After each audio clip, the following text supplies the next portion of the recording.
اس video کو دیکھنے والوں سے گزارش ہے کہ پلیز سبسکرائب کریں۔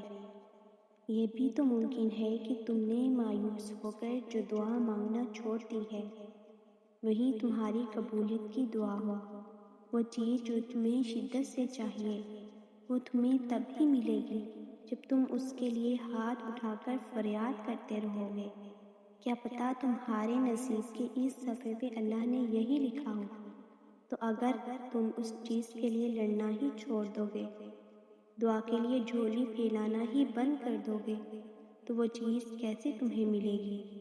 اللہ پاک فرماتے ہیں، انسان کے لیے وہی کچھ ہے جس کی وہ کوشش کرتا ہے، اور دعا ہی وہ آخری اور اکلوتی کوشش ہے جس پہ اللہ خوش ہوتا ہے، راضی ہوتا ہے۔ اور دعا کی طاقت تو یہ ہے کہ اللہ اسے کبھی نہیں موڑتا۔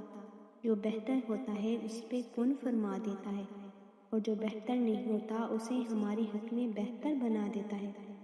اور کچھ دعائیں وہ دگنی اجر کے لیے اپنے پاس رکھ لیتا ہے تاکہ آپ کے اعمال میں روز محشر کوئی کمی پیشی ہو تو اس سے پورا کر سکے۔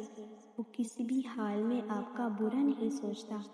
پھر وہ دن بھی آتا ہے جب انسان کائنات سے بے نیاز ہو جاتا ہے، جب لوگوں کے کچھ بھی کہنے سے فرق نہیں پڑتا، جب نہ تعریف دل کو بھاتی ہے اور نہ تنقید تکلیف دیتی ہے، تب اللہ کی محبت سے دل اتنا بھر جاتا ہے کہ پھر کسی کی محبت کے لیے اس میں جگہ نہیں رہتی۔ تب صبر اس اتنا انتہا پر پہنچ جاتا ہے جہاں تکلیف بھی تکلیف نہیں لگتی۔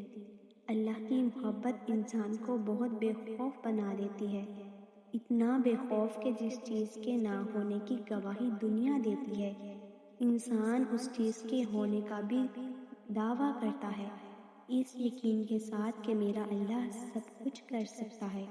اور جب انسان یہ سوچ لیتا ہے تو اللہ سب کچھ ممکن کر دیتا ہے۔ یہ اس کی رحمت کا حسن ہے کہ وہ ایک بن کے ذریعے سارے خوف، سارے وسوسے، سارے ڈر، سارے غم مٹا دیتا ہے اور انسان کے یقین کی لاج رکھ لیتا ہے۔ ویڈیو پسند آئے تو ویڈیو کو لائک، چینل کو سبسکرائب اور اس ویڈیو کو شیئر ضرور کریں۔